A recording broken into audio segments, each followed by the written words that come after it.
하나님 말씀 보겠습니다. 하나님 말씀 로마서 12장 10절, 로마서 12장 10절부터 13절까지 우리 읽도록 하겠습니다. 우리 다 차신 줄 알고 한 목소리로 우리 천천히 읽도록 하겠습니다.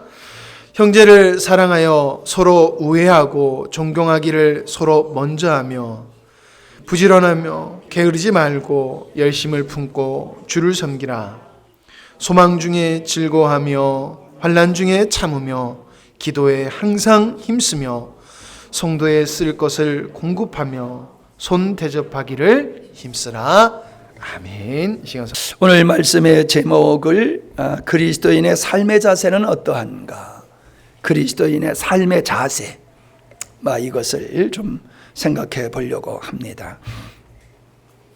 사람이 살아가는 데는 열정이 있어야 되지요. 의욕이 있어야 된다는 겁니다. 삶의 동력이 있어야 된다는 겁니다. 그냥 내가 살아있다고 해서 살 수 있는 게 아니지요. 근데 우리에게 삶의 동력을 주는 게 세 가지가 있어요. 첫째가 사랑입니다. 우리가 사랑하는 사람이 있기 때문에 살아갈 이유가 있고 살아가는 재미가 있어요.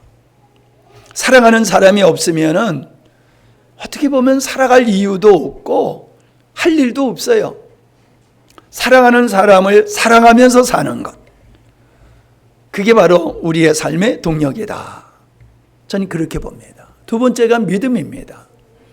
여러분, 내일에 대한 믿음이 있기 때문에, 내가 하는 모든 일들에 믿음이 있기 때문에 사람들은 수고하고 애쓰게 되어 있지요. 모든 걸 부정적으로 바라보는 사람들은 삶의 동력을 찾을 수가 없어요. 믿음에 있는 사람은 자기가 하는 일에 확신을 가지고 열심히 최선을 다하는 거거든요. 내가 열심히 노력한 결과로 내가 원하는 대학을 갈 수 있다, 무엇을 할 수 있다, 이런 믿음이 열심히 어떤 사업을 할 수도 있는 것이고 어떤 일을 해나갈 수 있는 동력이 되는 거지요. 세 번째가 소망이에요. 여러분, 우리는 어렸을 때의 소망이 다르고 청소년의 소망이 다르고 청년, 장년 소망이 다 다릅니다. 연세가 많으신 분들도 소망이 있어야 돼요. 그런데 이 땅의 것을 바라보면서 이렇게 사는 사람은 소망이라고 하는 게 없어요. 나이가 먹어가면요, 이제 나는 죽으면 끝난다라는 그런 절망의 마음을 가지고 살 수밖에 없어요. 근데 우리의 믿음의 사람도요, 이 세 가지가 우리의 삶의 동력이 됩니다. 하나님을 사랑하는 그 사랑이 믿음의 생활을 만들어내는 거예요. 하나님을 사랑하지 아니하면서 믿음의 생활이 있을 수가 없어요. 하나님을 믿는 하나님께서 약속하신 그 말씀을 믿기 때문에, 우리는 이걸 진리로 믿기 때문에 하나님의 말씀을 붙들고 살아갈 수 있는 거죠. 그게 믿음이에요. 오늘 이렇게 눈이 왔는데도, 여러분 추운데도 이렇게 나오셔서 예배 드리는 거, 이게 믿음이에요. 믿음의 동력이 여러분을 따뜻한 집안에서 쉬게 하는 것이 아니라 험한 길을 나와서 예배하도록 하는 동력이 되는 거지요. 소망이지요. 우리의 소망은 뭐예요? 불신자들은 이 땅의 것을 소망하고 삽니다. 그래서 물질을 추구해요. 물질, 경제, 어떻게 내가 잘 살까? 어떻게 편하게 살까? 내가 어떻게 이 세상에서 즐기며 살까? 그렇게 살아갑니다. 근데 믿음의 삶은 그걸 초월해요. 그걸 안 하는 게 아니에요. 그걸 초월해서 내가 어떻게 바른 인생을 살 것인가? 후회함 없는 인생을 어떻게 살 것인가? 지난주에 우리 진주하고 산청 식구들하고 저녁을 같이 먹으면서 대화를 할 때 제가 그런 질문들을 던졌어요. 하늘을 보면서 참 감사한 일이 무엇인지 좀 이야기를 해봐라. 그런 얘기를 했어요. 여러분, 감사한 일이 여러 가지 있겠지요. 그런데 내가 감사한 것들은 영원한 것이 돼야지, 그냥 있다가도 없어져갈 그런 것들을 우리가 감사의 조건으로 살고는 행복할 수가 없어요. 없어지지 아니하는 것, 영원히 남는 것, 그게 진짜 우리가 한 해를 수고하면서 얻는 그런 결과물이고 열매고 그게 우리의 보람이 되어야 된다는 것이지요. 우리가 아이들 자라는 걸 보면요, 얼마나 기쁘고 즐겁고 행복합니까? 자녀를 기르느라고 수고한 거 그거 기억도 안 나잖아요. 애들 자라는 거 보면 그냥 보기만 해도 행복한 것 같아요. 우리가 한 해를 보면서 내가 감사할 수 있는 조건이 그런 것이 돼야 돼요. 다른 영혼이 세워지는 모습, 가정이 세워지는 모습, 믿음에 성장하는 모습, 이런 것이 우리에게 보람이 돼야지. 내가 올해 돈을 얼만큼 벌었다, 내가 어떤 집으로 이사를 했다, 어떤 예를 들어서 차를 샀다, 이런 것들을 우리가 감사나 보람으로 느껴서는 안 되는 거예요. 그런 것이 아니라 정말로 영원히 남는 거, 그런 것들이 우리의 감사의 조건이 되어야 되는 것이다 하는 거지요. 자, 사람이 살아가는 데는 마음의 자세가 중요해요. 어떤 마음으로 살아가느냐, 어떤 마음을 가지고 사느냐. 우리 그리스도인들이 그리스도인답게 살아가고 성경에서 약속한 열매를 맺는 삶을 살려고 하면은 어떤 마음의 자세를 가지고 살아야 되느냐. 그 마음의 자세가 성경에 근거한 거에 돼야 돼요. 그냥 긍정적인 사고방식이 아니에요. 성경에 근거한 그러한 마음의 자세를 가지고 살 때에 우리의 삶은 갈수록 변화되고 아름다운 삶이 만들어지는 것이거든요. 첫 번째가 뭐냐 하면은 능동적이고 주도적인 마음을, 자세를 가지고 살자 하는 거예요. 왜냐하면은 창세기 1장 26절에 보면은 하나님은 우리의 모습을 닮은 사람을 만들어 바다의 고기와 공중의 새와 가축과 온 땅과 땅에 기어다니는 모든 생물을 지배하게 하자 하시고 자기 모습을 닮은 사람 곧 남자와 여자를 창조하셨다. 그리고 하나님은 그들을 축복하여 이렇게 말씀하셨다. 너희는 많은 자녀를 낳고 번성하여 땅을 가득 채워라. 땅을 정복하라. 바다의 고기와 공중의 새와 땅의 모든 생물을 지배하라. 이렇게 말씀하셨어요. 그러니까 이 말씀을 한마디로 축약한다라고 하면은 하나님은 사람을 만들고 그 사람에게 청지기적 사명을 주었다는 거예요. 청지기적 사명. 너는 이 세상에 이 자연의 지배를 받는 게 아니라, 우린 지배를 받고 살잖아요. 추나 추동, 낮과 밤, 이런 거에 우리는 지배를 받고 살잖아요. 근데 성경은 그렇게 말하고 있지 않아요. 다스리란 거예요. 정복하고 다스려라. 정복하고 다스려라. 지배하라. 이 땅에 있는 식물과 동물과 이 자연의 모든 것을 네가 정복하고 다스리라. 지배하라. 이렇게 말씀을 하셨다라고 하는 거예요. 자, 여러분, 우리는 자연을 바라볼 때에 제가 찾아보니까 118가지의 원소로 이 지구가 만들어졌다는 거예요. 지구 바깥에는 몰라도 우리가 딛고 사는 이 땅덩어리가 118가지의 원소로 되어 있다는 거예요. 자, 그런 것들이 또 모여가지고 결국은 어떤 물질을 만들지 않습니까? 그래서 나무는 탄소, 수소, 산소로 이루어진 게 나무란 말이에요. 이 나무, 여러분. 앞에 있는 게 나무들이 그냥 우린 나무 그러지만은 이 나무를 분해해 보게 되어지면 탄소, 수소, 산소. 그래서 이 나무가 타면은요, 연기가 나오잖아요. 연기는 가스가 되는 거예요. 가스가 되는 게 불 붙어가지고 타는 거란 말이죠. 이렇게 되어 있어요. 유리라고 하는 거, 우리가 그릇을 보면은 이제 유리 그릇이 많지 않습니까? 수소와 산소로 만들어진 게 유리다. 물은 H2O, 산소와 수소로서 결합된 것이 물이다라고 하는 거예요. 여러분, 우리는 생물학, 지리학, 이런 얘기를 많이 합니다. 천문학, 인문학. 이게 뭐냐 하면은 그 어떤 사람을 연구하고 사람은 어떤 존재다라고 하는 게 인문학이라고 할 수 있겠지요. 천문학 하면은 우주를 공부하는 것이지요.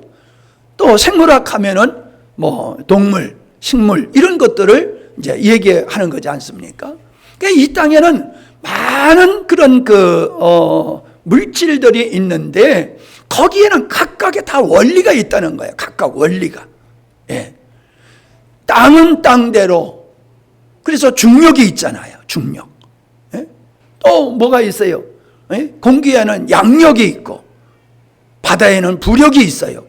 그래서 쇳덩어리가 하늘을 날 수 있고, 예? 쇳덩어리가 그 어마어마한 몇만 톤 되는 쇳덩어리가 물에 떠서 갈 수가 있는 거.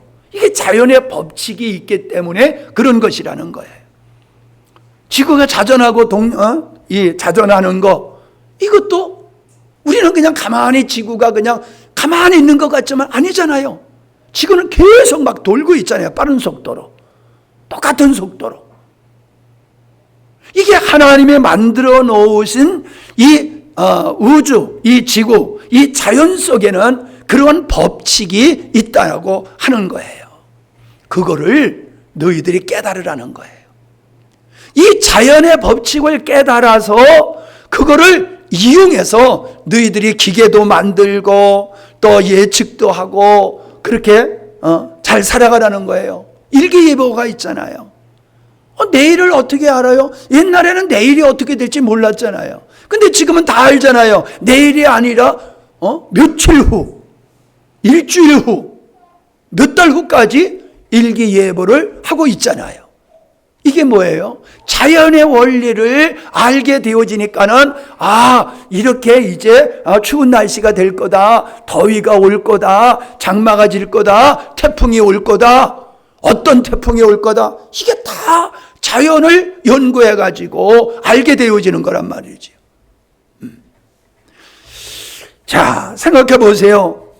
이제는 의료도 마찬가지잖아요. 줄기세포를 해가지고 사람의 병을 고치는 일이 있고, 동물을 잘 연구해 보니까는 동물이 어떤 환경 속에서 잘 사는지를 연구하고, 식물도 어떻게 해야지 이 식물이 건강하게 잘 클 수 있느냐, 그 식물을 잘 들여다보니까는 그게 보이는 거예요. 그래서 점점 우리가 수확을 많이 낼 수 있는 그런 벽시도 만들고 또 과수도 맛있는 과일을 만드는 이러한 일을 하고 그러고 있잖아요. 감자가 호박만하게 크게 만들기도 하고, 이게 옛날에는 상상할 수 없는 일들이었단 말이에요. 그런데 그것이 지금 우리 생활 속에 자연히 이루어지고 있지 않느냐 하는 거예요. 자, 이 과학은 전쟁을 통해서 그렇게 발전이 된다고 그래요. 전쟁을 하게 되어지면은 전쟁에서 이기기 위해서 무기를 만들어내다 보니까는 과학이 발전된다. 그런 얘기를 제가 들은 적이 있어요. 자, 핵을 만들었어요. 핵. 정말로 이건 우리의 삶 속에 얼마나 유용하면서도 얼마나 무서운 물질인지 몰라요. 근데 그걸 그냥 쇠붙이 하나 갖다 놓으니까 핵폭탄이 되는 게 아니잖아요. 과학의 원리에서 그게 이루어지는 거잖아요. 스텔스 비행기를 만든다. 비행기가 하늘에 떠올라가도 레이더에 걸리지 않는 거 등등, 우리가 살아가면서 흔히 사용하는 전자레인지 같은 것도 그렇잖아요. 우리가 쓰고 있는 핸드폰, 모든 게 이게 인간이 만들어낸 거지만 무에서 유를 만들어낸 게 아니란 말이에요. 무에서 유를 만들어낸 게 아니에요. 하나님의 만드신 자연의 원리를 응용해 가지고 우리가 편리한 기계를 만들어서 사용하고 있다는 것이지요. 무에서 유를 만들어내는 게 아니다. 그러니까 오늘 우리들이 살아가고 있는 이 시대는 무슨 시대냐? 자연을 정복하는 거예요. 정복하고 다스려라, 지배하라. 그렇게 우리는 살아가고 있는데, 여러분 보세요. 하나님을 모르는 사람들은 자연을 신으로 숭배하는 거예요. 자연을 신으로. 여러분, 우리 여기 함양읍에 내려가면은 지하도 하나 나오잖아요. 운동장 앞에 지하도. 그걸 왜 만들었어요? 그 길을 내느라고 뻥 뚫었었거든요. 뻥 뚫었더니 거기다가 또 터널을 만들더란 말이에요. 그래서 내가 물어봤어요. 아니 이 터널을 왜 만드느냐 그랬더니 기가 끊겼대. 기가 산에서 내려오는 기가 그게 길을 내느라고 끊겨가지고 길을 연결하느라고 터널을 만든 거래요. 여러분 이거예요. 길을 내면서 이런 일들이 얼마나 많이 옛날에 있었는지 몰라요. 길 못 낸다. 왜 못 내냐? 기가 끊기기 때문에 여기 길을 내게 되면 마을이 망한다. 우리나라가 망한다. 이런 생각을 가지고 길도 함부로 내지를 못했어요. 여러분, 지금도 그런 생각을 가지고 살아요. 자연을 정복해가지고 자연을 다스리면서 잘 살도록 하나님께서 만들어 놓으신 걸 갖다가 숭배하는 거예요. 정복하고 다스리면서 누리면서 살아야 할 자연을 숭배하면서 사는 이러한 어리석음을 인간은 범하고 있다는 거지요. 여러분, 가만히 우리가 지도를 놓고 보면요, 선진국을 보세요. 선진국 하면 유럽이잖아요. 유럽이 중심이잖아요. 유럽에서 미국으로 넘어가고 캐나다나 호주나 이런 나라들이 선진국을 이루고 있잖아요. 못 사는 나라를 보세요. 아프리카, 저 남미 이런 데 보면은요, 다 못 사는 나라들을 보면은 자연을 숭배하는 나라들이에요.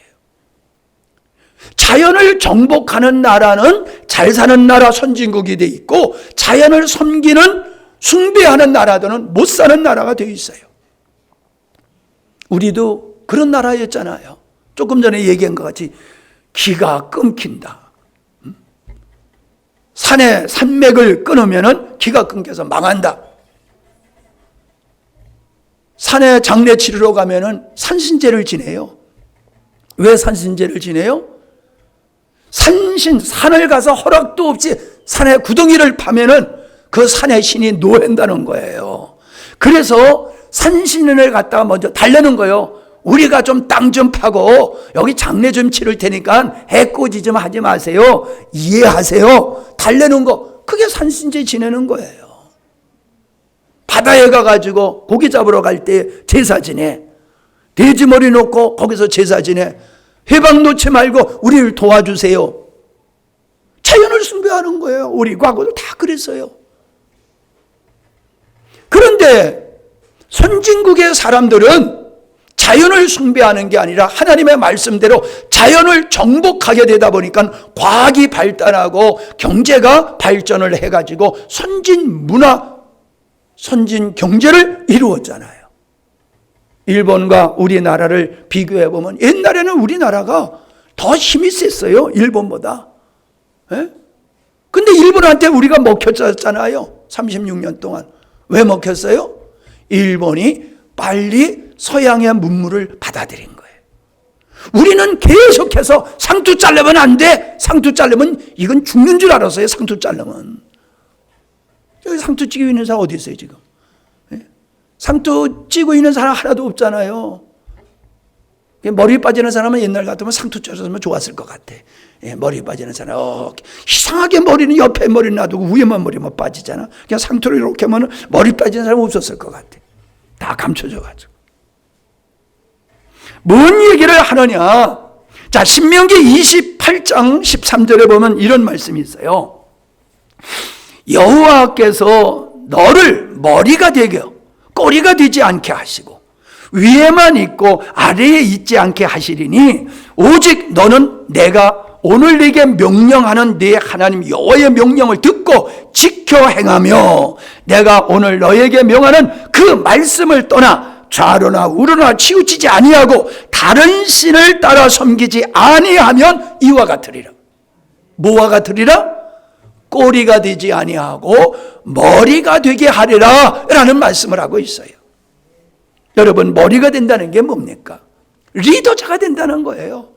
앞서가는 사람이 된다는 거예요. 머리가 된다는 거는 높아진다는 의미가 아니에요. 앞서가는 사람이야. 여러분, 조금 전에 얘기했잖아요.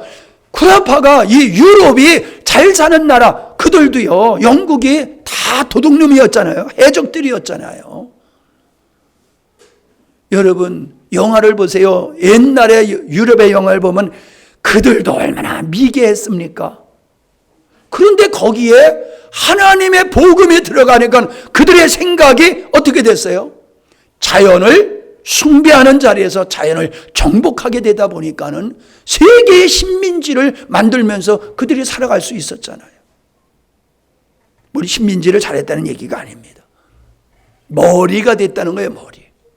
지금도 여러분 머리가 되어 있잖아요. 러시아가 지금 쩔쩔매는 이유가 어디 있습니까?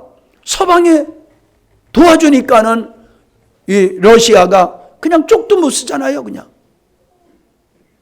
여러분 머리가 된다. 앞서가는 사람, 지도자, 선두주자가 된다.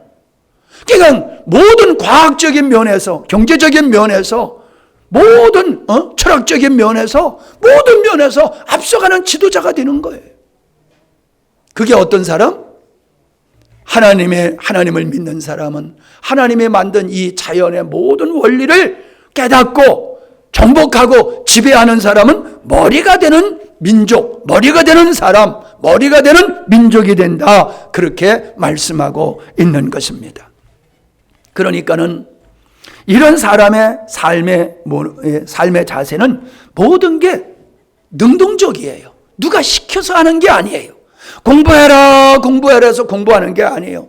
일해라 해서 일하는 게 아니에요. 스스로 자연을 연구하고 자기가 하는 분야를 연구하고 그래서 그 분야의 머리가 되는 거예요. 농사 짓는 사람은 내가 늘 그러잖아요. 우리 고향 얘기하잖아요. 초등학교밖에 못 나온 장로님이 그때는 청년이었지요.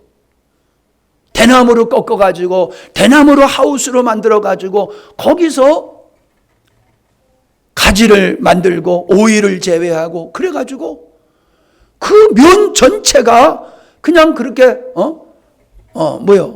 하우스 단지가 돼버렸어요.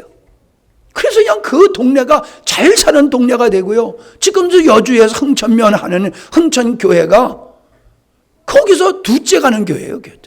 면에 있는 교회가 군 단위에서, 시 단위에서 두 번째 가는 그런 큰 교세를 가지고 있는 그런 우리 고향교회예요. 하나님을 믿는 사람이 그저 그 사람은 처음에는 보따리에 지고 보따리에 짊어지고 보따리에 장사했던 사람이에요.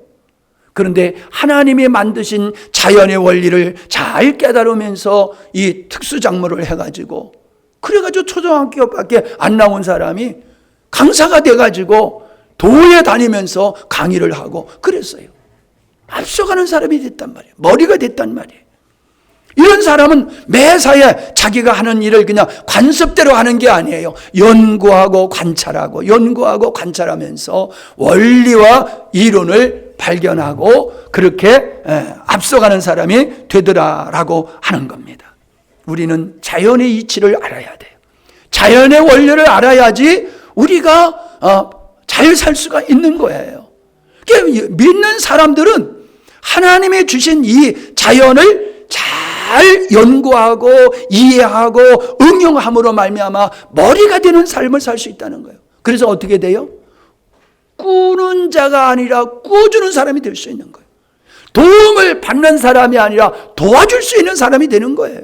어느 분야에서든지 앞서가면서 다른 사람을 기술적으로 도와주고 경제적으로 도와줄 수 있는 사람이 되는 거예요. 예수 믿으면서 맨날 남한테 가서 손 벌리고 살고 비뜯어서 살고 하는 거, 그거 여러분 제대로 못 사는 거예요. 잘 사는 사람은 잘 살 수 있는 이유가 있으니까 그렇고, 나는 태어나면서부터 부모 덕도 없고 배운 것도 없고 능력도 없고 나는 이렇게 가난하게 살 수밖에 없어, 이건 핑계예요. 아니에요. 성공한 사람들 보세요. 성공한 사람들은 다 부모 덕으로 잘 삽니까? 요즘은 그런 일이 많지만은, 그러나 근본적으로 잘 사는 사람들 보면요, 자수성가한 사람들이에요. 자수성가한 사람들. 우리는 능동적인, 주도적인 삶을 살아가야 돼요. 아멘? 그러니까 여러분, 끌려 사는 인생이 되면 안 돼요. 시켜서 하는 일을 하면서 살면 안 돼요. 어떤 분야에서든지 여러분 새로운 길을 개척해 나갈 수 있는, 이것이 성도가 하나님이 만드신 자연의 원리를 이용하려고 하는 그런 믿음을 가지고 살면 능동적이고 주도적인 삶을 살고 앞서가게 된다. 두 번째, 믿음의 삶은요 게으르지 않아요. 최선을 다하는 삶을 살게 돼 있어요. 예. 아야, 나는 틀렸어, 나는 안 돼, 그렇게 어떤 환경에 이렇게 매이지를 않아요. 내가 할 수 있는 범위 내에서 최선을 다하는 것, 이게 성도의 자세다. 자, 우리는 창세기 31장에 보면은 야곱이 자기 장인에게 한 말이 거기에 나와 있습니다. 31장 38절입니다. 장인에게 한 말이에요. 저는 20년 동안 장인 어른과 함께 지내왔습니다. 그동안 제가 돌본 장인 어른의 양과 염소 가운데 한 마리라도 낙태한 적이 있습니까? 낙태한 적이 있었습니까? 또 제가 장인 어른의 가축 떼 중에서 순양 한 마리라도 잡아먹은 적이 있었습니까? 어쩌다가 들짐승한테 양 한 마리가 물려 죽어도 제가 대신 물어냈습니다. 낮에 도둑을 맞았던 밤에 도둑을 맞았던 장인 어른은 그 손해를 모두 제게 떠넘겨 저에게 배상하도록 했습니다. 저는 낮에는 더위를 먹고 밤에는 추위를 떨면서 잠도 제대로 못 잘 때가 한두 번이 아니었습니다. 저는 장인 어른의 집에서 20년을 지냈습니다. 그중 14년 동안은 장인 어른의 두 딸에게 장가들려고 일을 했고, 나머지 6년 동안 장인 어른의 가축대를 돌보느라 세월을 다 보냈습니다. 그런데도 장인 어른은 제게 주시기로 약속한 품삯을 10번이나 떼먹었습니다. 우리 조상의 하나님, 곧 제 할아버지 아브라함의 하나님, 제 아버지 이삭에 경외하는 하나님께서 저와 함께 해주지 않으셨더라면 장인 어른은 저를 빈털터리로 쫓아내셨을 것입니다. 그래서 하나님께서는 제가 얼마나 힘들게 지냈는지를 다 아시고 어젯밤에 장인 어른을 꾸짖으신 것입니다. 여러분, 뭔 얘기입니까? 장인은 싹쓸 약속을 하고 10번이나 그 약속을 어겼다는 거예요. 딸을 빌미로 삼아서 몇 년이요? 14년을 공짜로 나를 부려먹었습니다. 내 딸하고 결혼하려면 7년 나를 위해서 봉사해. 그래요. 그래가지고 7년 동안 봉사하고 결혼을 하려 했더니 진짜 좋아하는 딸을 안 주고 언니를 줘버렸어. 왜 약속한 대로 언니를 줬습니까? 나는 둘째를 좋아하는데. 그러니까 너 둘째하고 살려고 그러면 또 7년을 나를 위해서 무상으로 봉사해. 그래서 14년을 돈 한 푼 안 받고 그렇게 장인을 위해서 애썼어요. 야, 그런 거 보면 야곱이 라헬을 얼마나 사랑했는 줄 알 것 같아. 10번이나 싹쓸 떼먹었다는 거예요. 그런데도 어떻겠다고? 그런데도 나는 게을러 가지고 한 마리는 낙태한 적이 없어. 다 새끼를 베면 그냥 새끼를 다 잘랐어. 내가 임의로 양 한 마리 스스로 잡아먹은 적이 없어. 짐승이 와서 잡아 죽이거나 도적을 맞거나 그러면 내가 다 변상을 했어. 다 배상을 했어. 충실히 목동의 일을 감당하느라고 밤에 잠을 자지 못하고 뚠누르를 세운 적이 얼마나 많냐. 낮에는 더위에 허덕거리고 밤에는 추위에 떨면서도 나는 한 번도 내가 나에게 주어진 일을 게을리 한 적이 없다. 근데 장인 당신은 나에게 10번의 약속을 어기지 않고 빈털터리로 나를 내보내려고 그러지 않았습니까? 여기서 중요한 건 두 가지예요. 장인이 그렇게 못되게 이 야곱에게 했어도 야곱은 자기가 해야 할 일을 충실히 했다는 거예요. 자기가 할 일을, 나를 이용해 먹어도, 나를 착취해도 그는 힘들고 어려운 일을 마다하지 아니하고 끝까지 그 일을 잘 감당했다는 거예요. 그랬더니 어떻다는 거예요? 하나님이 보상해 주시더라는 거예요. 하나님이 보상해 주시더라. 여러분, 우리가 인생을 살아가면서 그런 마음으로 살아가야 됩니다. 하나님이 내가 하시는 일을 안다. 사장이 몰라주고 누가 몰라줘도 하나님은 아신다. 그렇게 함으로 내가 힘들고 억울한 일을 당해도 그 일을 최선을 다하는 거, 그게 바로 그리스도인의 삶의 자세다라고 하는 거예요. 오늘 말씀을 한번 다시 한번 보세요. 형제를 사랑하여 서로 우애하고 존경하기를 서로 먼저 하며, 13절, 성도들에 쓸 것을 공급하며 손대접하기를 힘쓰라. 여러분, 이게 우리가 주변의 형제들을 위해서 가져야 할 자세예요. 이거 조금 나중에 얘기하고, 11절, 부지런하여 게으르지 말고 열심을 품고. 이게 여러분 우리가 살아가는 성도의 삶이에요. 여러분, 학생이 점수가 낮은 것은 부끄러운 게 아니에요. 열심히 농사를 졌는데 소출이 별 없는 거, 그거 문제 안 돼요. 뭐가 문제입니까? 최선을 다하지 않는 게 문제예요. 학생이 최선을 다하여 공부하지 않는, 그게 악한 것이라는 거예요. 게을러 가지고 논에 가서 작물을 잘 돌봐야 되는데 게을러 가지고 그냥 방치해 가지고 농사가 잘 안 되는 거, 이거 잘못됐다는 거예요. 야곱이 살듯이, 야곱의 양을 돌보듯이 우리 농사 지는 사람은 그러한 수고로서 식물과 동물을 돌보고 회사 생활할 때는 자기에게 주어진 일을 감당하기 위해서 그렇게 게으르지 말고 열심을 품고 주어진 일을 잘 감당해라, 최선을 다하라, 이렇게 말씀하고 있는 거예요.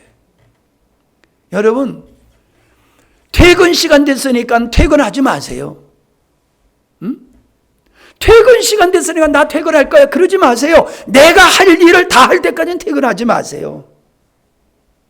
그게 우리가 살아가는 삶의 자세가 되어야 되는 거예요. 월급을 주면 하고 돈을 안 주면 안 하고 그러지 마세요. 돈을 안 줘도 내가 봤을 때 이걸 해야 할 일이다, 그러면 그 일을 하세요. 그게 집에서든지 직장에서든지 내가 하루 품팔러 가서든지 우리의 자세는 대가를 바라고 하는 자세가 아니에요. 우리는 하나님의 사람으로서 섬기라고 그곳에 보냄받은 사람이다, 이런 마음을 가지고 내 일과 같이 우리는 철저하게 책임 있는 자세로 일을 하게 되어지면은 직장에서 인정받고 노동의 현장에서도 인정받고 저 사람 없으면 안 된다라고 붙들게 되어 있는 것이라 그 말입니다. 열심과 성실함은 그리스도인들의 삶의 기본 자세다라고 하는 겁니다. 이런 성실과 열심과 정직으로 살아가는 사람은 모든 사람이 신뢰하고 그를 붙들게 되어 있어요. 쓰게 되어 있어요. 주님께서는 착한 종에게 뭐라고 그랬습니까? 착하고 충성된 종아 그랬어요. 충성된 종아. 충성된 게 뭐예요? 자기에게 주어진 일을 철저하게 감당해내는 거예요. 그게 충성이에요. 여러분, 이거는 우리 가정에서도 아빠로서, 가장으로서, 엄마로서, 자녀로서 감당할 몫이들이 다 있는 거예요. 교회에서는 목사로서, 장로로서, 집사로서, 권사로서, 성도로서 해야 할 몫이 있는 거예요. 그걸 잘 감당해내는 거, 그게 최선이고 그게 충성스러운 것이라는 거예요. 하나님은 그걸 보고 계셔야죠. 요셉이 주어진 일 환경 속에서 불만불평하지 아니하고 억울한 처지에 있으면서도 자기에게 주어진 일을 최선을 다했을 때에 하나님의 뜻을 이룰 수 있는 그런 환경이 조성이 되고 그렇게 쓰임을 받았잖아요. 저는 여러분을 볼 때에 여러분 그래요. 우리 목사님 못 따라가. 우리 목사님 같이 부지런한 사람 없어. 우리 목사님 못 따라가 그러는데, 여러분 여러분은 저보다 모든 면에서 능력이 있어요. 여러분 이렇게 얘기하면은 에이 목사님 괜히 하시는 소리지 진짜 그래요. 근데 내가 혹 여러분보다 낫다라고 아니 여러분이 나는 목사님 못 쫓아가라고 하는 부분에 있어서는 아마 그런 것 같아요. 최선을 다하고 열심을 내는 거. 최선을 다하고 열심을 내는 부분에 있어서는 제가 저를 봐도요. 저 같은 사람이 별로 없는 것 같아요. 일을 하고 그 일이 제대로 되기 위해서는 밤에 잠을 못 자요. 저 일을 어떻게 제대로 만들어낼까? 설교도 마찬가지요. 설교도 하느라고 잠을 못 자. 그 말씀을 묵상하고 기도하느라고. 최선을 다하는 거예요. 그러니까는 멋진 작품이 나오고 멋진 설교가 나오고 뭐가 만들어지는 거예요. 근데 내가 여러분들을 보면은 그런 부분이 약해요. 최선을 다하지 않아요. 전념하지 않아요. 여러분에게 능력이 100이라고 하면은 100 이상의 열정을 내야지 뭐가 만들어지는데 100이 아니라 50, 60, 70 이 정도밖에 노력을 안 해요. 그리고 100의 열매를 얻고 기대하고 있어요. 여러분이 하는 일 때문에 코피 흘린 적이 있습니까? 코피 흘려야 돼요. 여러분 하는 일 때문에. 여러분 하는 일 때문에 몸살이 나야 돼요. 그런 경험이 있어야 돼요. 학생들은 코피 흘려야 돼. 공부하느라고 잠을 못 자가지고. 어른들은 과로해서 좀 쓰러져야 돼. 몸살도 알아야 돼. 에이, 이거 목사님이 세대나 그렇게 사는 거지요. 우리 세대는 그렇게 안 삽니다. 예, 이해해요. 그런데 분명한 것은요. 수고하고 애쓴 것만큼 거두게 돼 있다는 거예요. 수고하고 애쓰지도 않았는데 거둘 수 있는 게 없어요. 사업의 성공은 여러분 스스로가 얼마나 여러분에게 주어진 일을 최선을 다했느냐 그거에 달려 있는 거예요. 여러분에게 주어진 일을 최선을 다하면 그 분야에서 성공할 거예요. 실패의 원인은 능력이 없어서가 아니에요. 최선을 다하지 않기 때문에 실패하는 거예요. 어째 오늘은 다 찔리는 얘기만 들어서 그런지 아멘도 안 하고 그냥 가만히 째리만 보고 계시네. 자, 뭘 어떻게 살아야 된다? 어떤 일이든지 최선을 다하라. 부역을 나가도 최선을 다하고 억울한 일을 다해도 그 주어진 일을 최선을 다하고 그게 그리스도인의 삶의 자세다. 아멘? 그러니까 할렐루야. 여러분 부엌에서 어떤 일을 해도 최선을 다해야 되는 거예요. 예? 최선을 다해야 되는 거예요. 풀을 깎아도 최선을 다하고 청소를 해도 최선을 다하고. 자, 세 번째. 긍정적인 자세를 가지고 살라는 거예요. 이건 심리적인 이야기가 될 수도 있지만은 그거와는 좀 달라요. 우리 믿음의 사람은 내가 하나님이 나를 사랑하신다. 하나님은 나를 향해서 멋진 계획을 가지고 계시다. 나에게서 하나님은 선하시는 하나님이다. 이 믿음이 있어야 돼요. 이 믿음을 가지면요. 힘들고 어려운 일이 있어도요. 극복할 수가 있어요. 내가 인생을 살면서요. 순이 꺾이는 일을 4번을 겪었어요. 4번. 네? 쉽게 얘기하면 여러분 부도를 4번 겪었다고 한번 생각해 보세요. 부도를 4번. 있는 거 다 털어먹었어. 또 재기해가지고 뭔가 좀 하려고 하다 그것도 또 다 털어먹었어. 계속 절망을 여러분이 4번을 겪었다고 생각해 보세요. 나는 4번의 절망을 경험했어요. 소생할 구멍이 보이지 않았어요. 그런데도 내가 그것을 극복할 수 있었던 것은 한 가지요. 하나님이 나를 사랑하신다. 이 고난 속에 하나님의 선한 뜻이 있다. 이 믿음이 나로 하여금 절망하고 넘어지지 않게 했어요. 그랬더니 고난과 역경이 나에게 축복으로 다가오더라는 거예요. 축복으로. 여러분에게 꼭 당부하고 싶습니다. 여러분 나는 이제 틀렸어라는 생각 갖지 마세요. 겨우 40대 50대잖아요. 겨우 40대 50대요. 여러분 나이 많이 먹은 것 같아도 40, 50이잖아요. 앞으로 50년 동안 더 살아야 돼. 이제 인생 절반도 안 살고 인생을 포기해요? 한 번 절망을 경험해보지도 않은 사람, 조금 어려운 일 겪고 그것 때문에 나가 자빠져요? 나는 완전히 파산을 4번을 해봤다니까.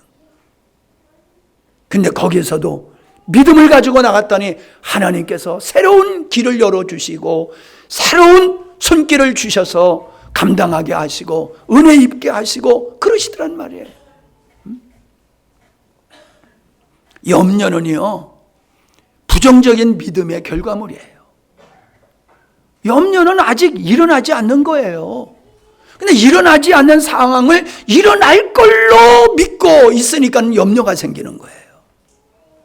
염려는 병입니다. 따라해 볼까요? 염려는 병이래. 예. 누구한테 지금 얘기했어요? 자신한테 얘기하세요. 다시 한번 합시다. 염려는 병이래. 병이에요. 병. 정신질환. 뭐 미쳐가지고 뭐 뻘개벗고 돌아다니는 것만이 미친 게 아니에요. 정신질환이 아니에요. 염려병에 걸려가지고 뭘 못해. 실패가 두려워서 뭘 못해. 염려가 돼가지고 아이를 자유롭게 내보내지도 못해.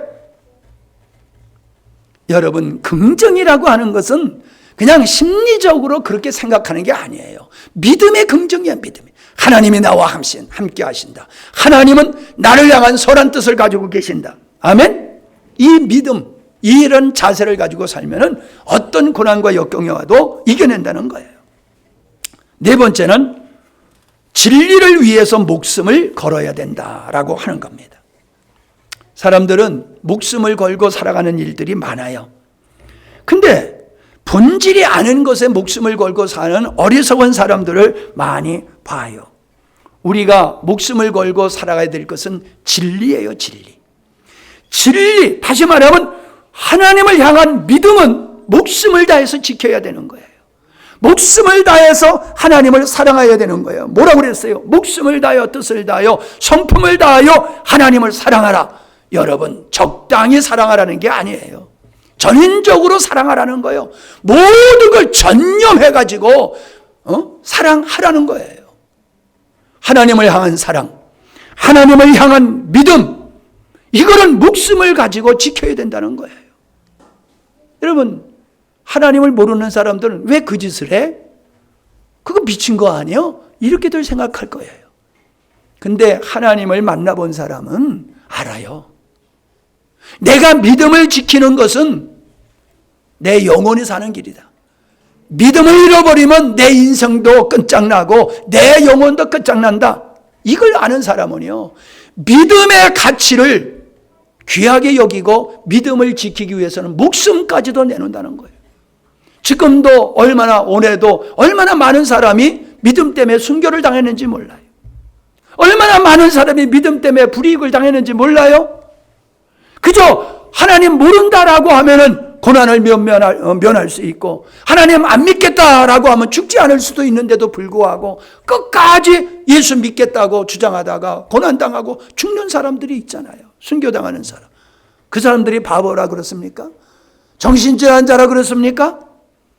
하나님을 알기 때문에 하나님과의 관계가 내가 인생을 제대로 사는 것이고 내가 영생하는 길이다라고 하는 걸 알기 때문에 그렇다는 거예요. 여러분, 하나님을 사랑하는 거는요, 3가지로 얘기할 수 있어요. 3-4가지로. 예배예요, 예배. 예배, 기도, 찬양, 교회를 위한 헌신. 이게 하나님을 사랑하는 방법이에요. 왜 목숨을 걸고 예배를 드려야 됩니까? 예배는 하나님을 사랑하는 그 사랑의 발로가 예배로 나타나는 거예요. 그래서 모든 것보다도 우선이고 어떤 환경 속에서도 양보할 수 없는 게 이게 예배예요. 믿음이 있는 교회는 코로나 시대에도요, 문 안 닫았어요. 그러나 믿음이 없는 교회는 코로나 때문에 문 닫고 그런 교회들이 얼마나 많은지 몰라요. 아니, 믿음이 있는 성도는 코로나 시대에도 예배 드렸어요. 믿음 없는 성도는 코로나가 두려워가지고 예배 안 드렸어요. 여러분, 우리는 하나님을 사랑하는 이 목숨을 걸고 지켜야 되는 것이 예배, 기도, 찬송.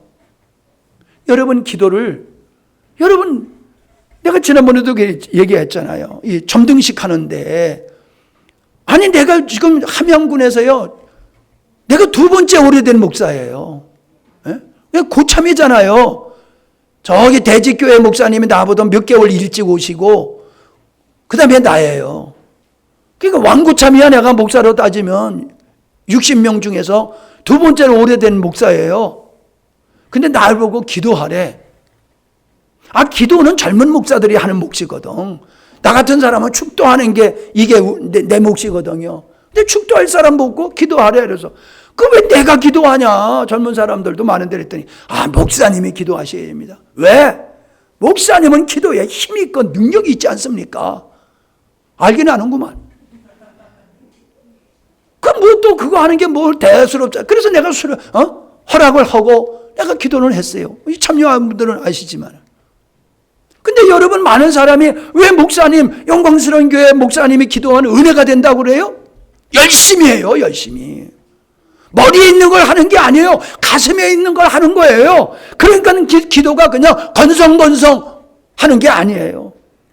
필리핀 선교사님들, 세계 선교사님들하고 목요일마다 아침에 1시간씩 말씀의 교제를 나누면서 그분들과 같이 기도해요. 그분들이 너무 고마워요.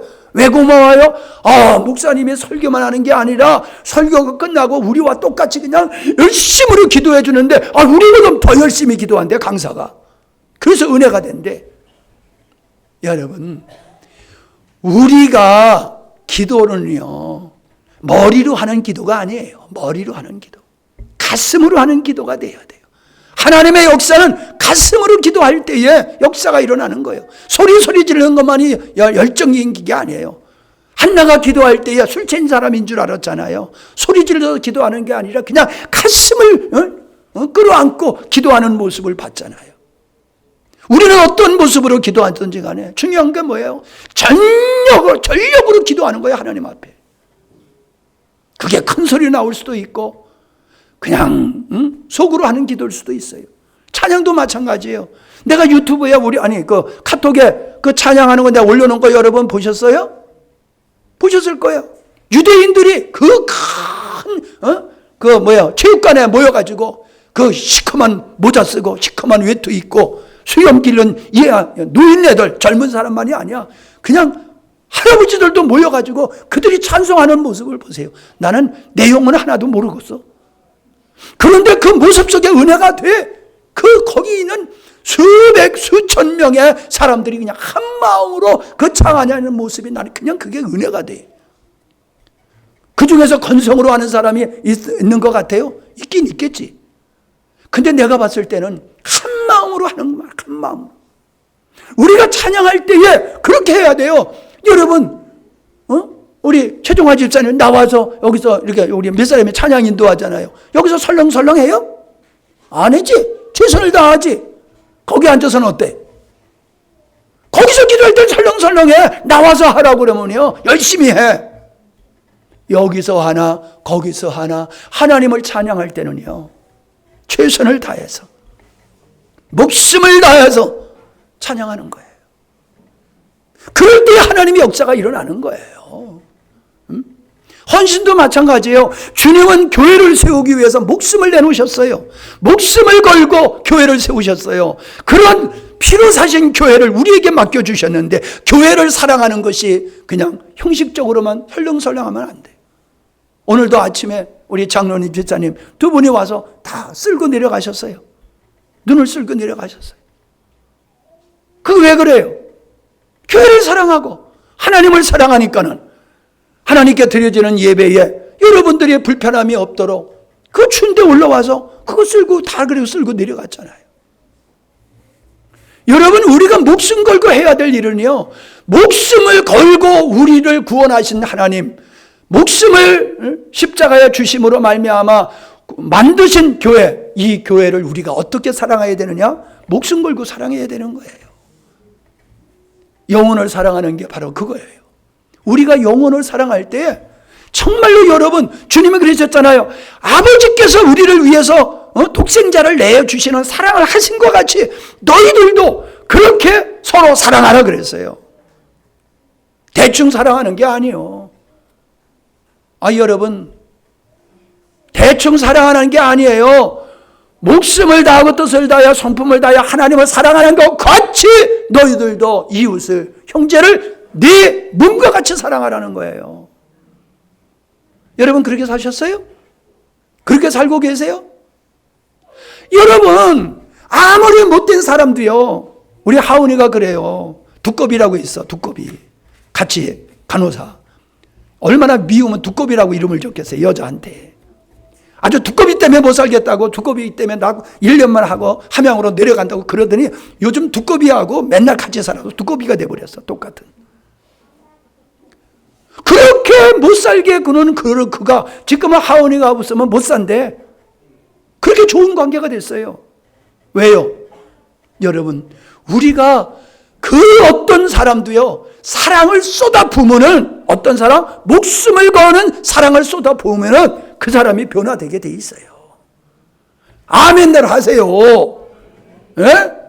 내 새끼만 사랑하지 말고 나를 미워하는 저 사람, 하나님의 사람 만들기 위해서 목숨을 걸고 한번 사랑해보란 말이에요.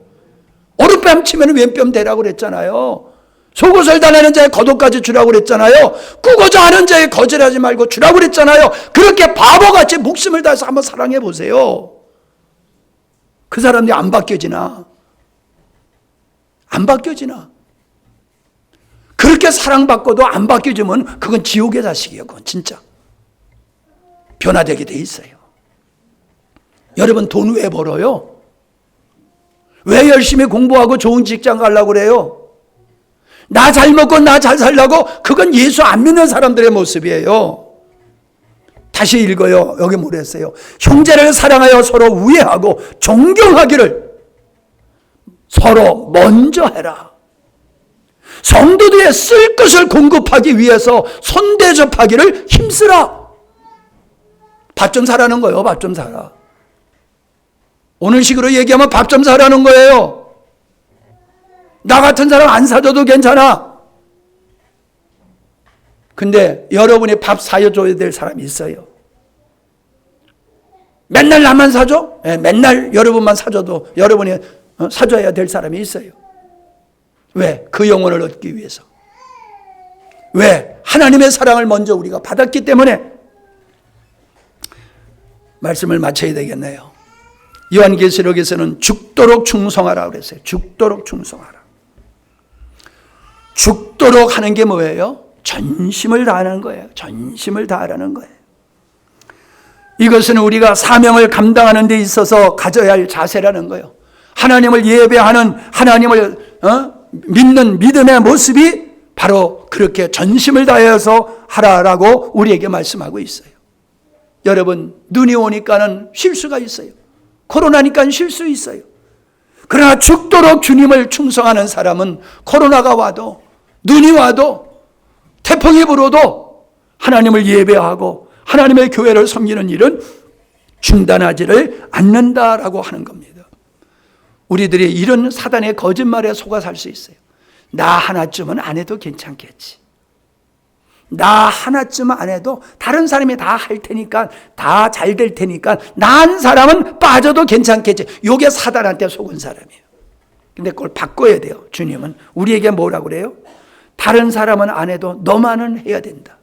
시작. 아멘. 그게 하나님이 주시는 음성이에요. 내가 안 해도 다른 사람이 할 거야. 이건 사단의 음성. 다른 사람이 안 해도 너만큼은 해야지. 이게 주님의 음성이에요. 새해 여러분, 새 역사를 이루기 위해서는 바로 그 마음을 가져야 돼요. 다른 사람은 안 해도 나는 할 거다. 내가 할 거다.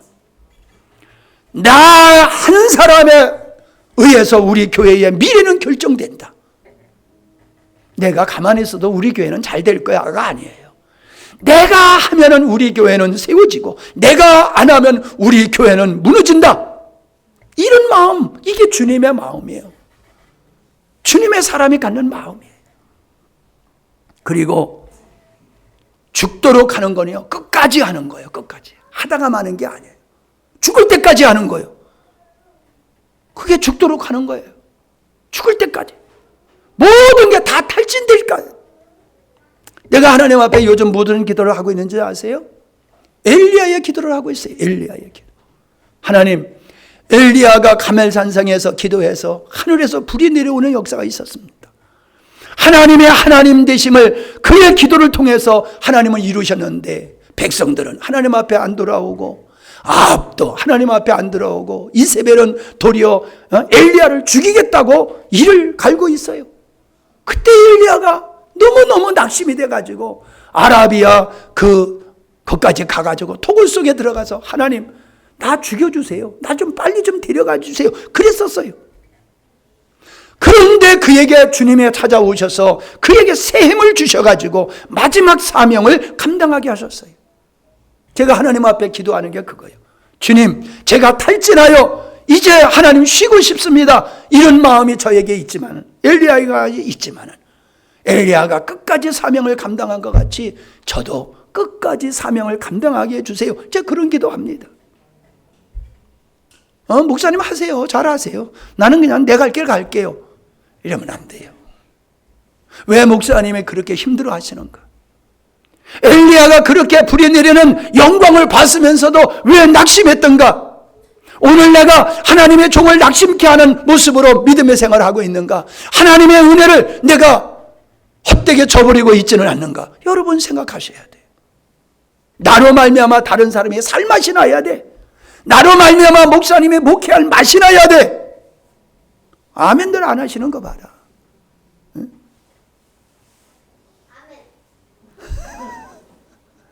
너 특별석을 만들어줘야 되겠다. 특별석을.